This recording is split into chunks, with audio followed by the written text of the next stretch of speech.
রাম রাম বন্ধুরা, নমস্কার। আশা করছি তোমরা সবাই খুব ভালো আছো। বন্ধুরা, তোমাদের যদি স্বপ্ন থাকে রেলওয়েতে চাকরি করার, তাহলে আজকে যে আপডেটটা আমি তোমাদের দিতে চলেছি এটা তোমরা কেউ মিস করবে না। তোমাদের জন্য বিরাট বড় অপরচুনিটি আছে। কেবলমাত্র মাধ্যমিক পাস যোগ্যতায় রেলওয়ের তরফ থেকে 2025 সালে একটা নতুন নিয়োগ জারি করেছে। এখানে কোনো প্রকার আইটিআই লাগবে না, নো আইটিআই, সিম্পল মাধ্যমিক পাস থাকলেই আবেদন যোগ্য। সব থেকে বড় বিষয়, এখানে তোমাদের কোনো পরীক্ষা হচ্ছে না, কোনো ইন্টারভিউ নয়, কোনো ফিজিক্যাল নয়, কোনো মেডিকেল নয়, কেবলমাত্র মেরিট লিস্টের মাধ্যমে তোমাদেরকে এখানে নিয়োগটা করানো হবে। দেখো, তোমরা গত কয়েকদিন আগেই শুনেছ রেলওয়ে এসডাব্লিউআর এর তরফ থেকে 2025 সালে একটা নিয়োগ জারি করেছে। এসডাব্লিউআর অর্থাৎ সাউথ ওয়েস্টার্ন রেলওয়ে, সেটা কিন্তু আইটিআই, সেখানে আইটিআই চেয়েছে। কিন্তু আজকে যে আমি আপডেটটা দিচ্ছি এটা কে জারি করেছে না, railway BLW, Benaras locomotive workshop. বুঝতে পারছো, এখানে কোনো প্রকার আইটিআই চায় না। এটা তোমাদের জন্য আমি বিশেষ আপডেট নিয়ে আসছি, কারণ আমার কর্তব্য এটা তোমাদেরকে নিত্য নতুন চাকরির আপডেটগুলো পৌঁছে দেওয়া। তো দেখো, সর্বপ্রথম বলে রাখি, এই নিয়োগের ফর্মটা আবেদন অনেক আগে থেকে শুরু হয়ে গেছে। গত 5 জুলাই 2025 থেকে অনলাইনে আবেদন শুরু হয়েছে এবং আবেদনটা চলবে আগামী 5 আগস্ট। মানে হাতে এখনও তোমাদের এনাফ টাইম আছে।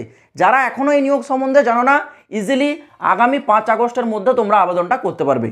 এবার আসি তোমাদের কোয়ালিফিকেশন। দেখো, এখানে কোয়ালিফিকেশন মানে শিক্ষাগত যে যোগ্যতা, সেটা তোমরা যদি সিম্পল 10 পাস করে থাকলেও আবেদন করতে পারবে। যাদের 10th-এর সাথে সাথে আইটিআই আছে তারাও আবেদন করতে পারবে। এবার তোমাদের মনে একটা প্রশ্ন আসবে, দাদা যাদের আইটিআই আছে তারা কি তাহলে অগ্রাধিকার পাবে? তাহলে তো 10 পাস যারা করেছে তারা তো অনেক পিছিয়ে যাবে। ভাই, এমনটা নয়। এখানে আইটিআই এবং নন আইটিআই উভয়ের জন্যই আলাদা আলাদা ভ্যাকেন্সি ভাগ করে দিয়েছে। যদি বলে রাখি পোস্ট, কি কি প্রকারের পোস্ট আছে দেখো, আছে তোমাদের ফিটারের পোস্ট, আছে কার্পেন্টার, পেন্টার, মেশিনিস্ট, ওয়েল্ডার এবং ইলেকট্রিশিয়ান। পোস্টগুলোর নাম শুনে তোমাদের মনে হচ্ছে না এগুলো সমস্ত পোস্টের জন্য আইটিআই লাগবে, কিন্তু না। এখানে যেই যে পোস্টগুলো রয়েছে, এই সমস্ত পোস্টে যদি তোমাদের কোনো পোস্টে আইটিআই থাকে অনায়াসে আবেদন করতে পারবে, আইটিআই না থাকলেও তোমরা আবেদন করতে পারবে। এবার তোমরা অনেকে কনফিউজ হয়ে যাচ্ছ, দাদা এটা তুমি কি বলছো, এখানে আইটিআইও আবেদন করতে পারবে, নন আইটিআই আবেদন করতে পারবে? হ্যাঁ বন্ধুরা, ঠিকই শুনেছ। যেমন ফিটার, কারোর যদি ফিটারের আইটিআই থাকে সেও পারবে আবেদন করতে, যদি আইটিআই না থাকে সেও পারবে। যাদের আইটিআই আছে তাদের জন্য ভ্যাকেন্সি আলাদা, আর যাদের আইটিআই নেই তাদের জন্য ভ্যাকেন্সি আলাদা। Same carpenter, painter, machinist, welder, electrician, এই সমস্ত পোস্টে যদি কারোর আইটিআই থাকে সে আবেদন করতে পারবে, না থাকলেও তোমরা আবেদনটা করতে পারবে। এটাই হচ্ছে বিশেষত্ব। মানে সিম্পল কথায়, নো আইটিআই, সিম্পল 10 পাস থাকলেও আবেদন যোগ্য। যদি বলে রাখি বয়স সীমা, জেনে রাখো, বয়স 18 থেকে তোমাদের 24। ওকে, 18 থেকে এখানে 24 বছর বয়স তোমাদের থাকতে হবে, তাহলে তোমরা এখানে আবেদন যোগ্য। যদি বলে রাখি সিলেকশন, দেখো সিলেকশন প্রসেসে কোনো প্রকার পরীক্ষা হবে না, অনলি মেরিট বেস্ট। কি মেরিট বেস্টে হবে না, যারা এখানে 10th-এর সাথে সাথে আইটিআই পাস করেছো তোমাদের মেরিট লিস্টটা তৈরি হবে 10th-এ কত পার্সেন্ট নাম্বার পেয়েছো এবং আইটিআইয়ে তোমার পারফরমেন্স কি, সেখানে কি নাম্বার পেয়েছো, এই দুটোকে তোমাদের একসাথে কম্বাইন করে মেরিট লিস্ট তৈরি করা হবে। আর যারা আইটিআই করনি, তোমরা 10th-এ কত পার্সেন্ট নাম্বার পেয়েছো। আরেকটা বিষয় বলে রাখি, যারা সিম্পল 10 পাসে আবেদন করবে মিনিমাম তোমাদের 50% নাম্বার থাকতে হবে। ওকে, মিনিমাম এটা তোমাদের থাকতে হবে। এইবার তোমরা 10th-এ কত পেয়েছো তার উপর ভিত্তি করে, পার্সেন্টেজের উপর ভিত্তি করে মেরিট লিস্ট প্রকাশ করা হবে। বোঝা গেল? আর বলে রাখছি, এটা তোমাদের পার্মানেন্ট চাকরি নয়, এটা হচ্ছে একটা অ্যাপ্রেন্টিস ট্রেনিং। অ্যাপ্রেন্টিস ট্রেনিং মানে এই নয় যে তোমাদেরকে এখানে কোনো সুযোগ সুবিধা দেওয়া হবে না, একেবারে এখানে তোমরা জয়েন হয়ে গেলে একটা স্টাইপেন্ড নির্ধারিত করা হবে। স্টাইপেন্ডটা হতে পারে 5,000, হতে পারে তোমাদের 7,000।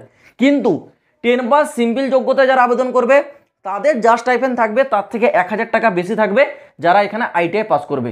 ধরো যারা 10 পাসে আবেদন করেছে তাদের স্টাইপেন্ড যদি 7,000 হয়, তাহলে আইটিআই পাস যোগ্যতা ক্যান্ডিডেটদের স্টাইপেন্ড হবে 8,000, মানে 1,000 বেশি।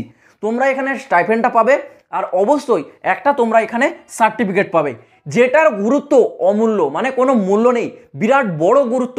কি গুরুত্ব না, তোমরা সকলেই জানো রেলওয়ে এখন তোমাদের প্রতি বছর নিয়োগ জারি করছে, যেমন 2025 সালেও জারি করে দিয়েছে। অনেক ক্যান্ডিডেট আছে যাদের কাছে আইটিআই নেই, তারা কি করছে না আবেদন করতে পারছে না রেলওয়ের যে সমস্ত পোস্টগুলো আইটিআই থাকে। তো এখানে তোমাদের যদি আইটিআই না থাকে, অ্যাপ্রেন্টিসে ট্রেনিং করার পর যে সার্টিফিকেটটা পাবে সেটা নিয়ে তোমরা আবেদনটা করতে পারবে আইটিআই না থাকলেও। এটা একটা বিরাট বড় প্লাস পয়েন্ট। তো যারা চাইছো রেলওয়েতে চাকরি করার, এই সুযোগটা কেউ মিস করো না। আর হ্যাঁ, এখানে আবেদন করার জন্য অ্যাপ্লিকেশন ফিস একটা চেয়েছে, খুবই সামান্য, দেখে রাখো। যারা ওবিসি ইউআর ইডাব্লিউএস তাদের জন্য 100 টাকা, এসসি এসটি পিএইচ মানে ফিজিক্যাল হ্যান্ডিক্যাপ আর ফিমেলদের জন্য 0 রুপিস, 1 টাকাও লাগছে না, সম্পূর্ণ ফ্রিতে তোমরা এখানে আবেদন করতে পারবে, যারা মহিলা, যারা পিএইচ আর যারা এসসি এসটি। বোঝা গেল? যদি তোমরা এই নিয়োগে আবেদন করার জন্য ইন্টারেস্টেড হও, দেখো ডেসক্রিপশনে আমি কিন্তু সরাসরি অফিসিয়াল ওয়েবসাইটের যে অ্যাপ্লাই লিঙ্কের পোর্টাল সেটা আমি দিয়ে দিয়েছি। ডেসক্রিপশনে দেওয়া লিঙ্কে ক্লিক করো, অফিসিয়াল ওয়েবসাইটে গিয়ে ফর্মটা আবেদন করো। মনে রাখবে আবেদনের শেষ তারিখ আগামী 5 আগস্ট, এর আগে তোমাদেরকে আবেদনটা করে নিতে হবে। তো আশা করছি এই নিয়োগ সংক্রান্ত যে সমস্ত তথ্য আমি তোমাদেরকে ক্লিয়ার করে বোঝাতে পারলাম। যদি কোনো জায়গায় বুঝতে অসুবিধা হয়, কমেন্ট বক্স খোলা থাকবে, কমেন্টে কমেন্ট করে জানাবে। আর এইরকমই প্রতিটা নিত্য নতুন নিয়োগের আপডেট টাইম টু টাইম পেতে চাইলে এই চ্যানেলটা সাবস্ক্রাইব করে রাখবি। তো চলো বন্ধুরা, আজ ভিডিওটা এই পর্যন্ত থাক, দেখা হবে আবার পরের ভিডিওতে নতুন কোনো আপডেটের সাথে। জয় হিন্দ, বন্দে মাতরম।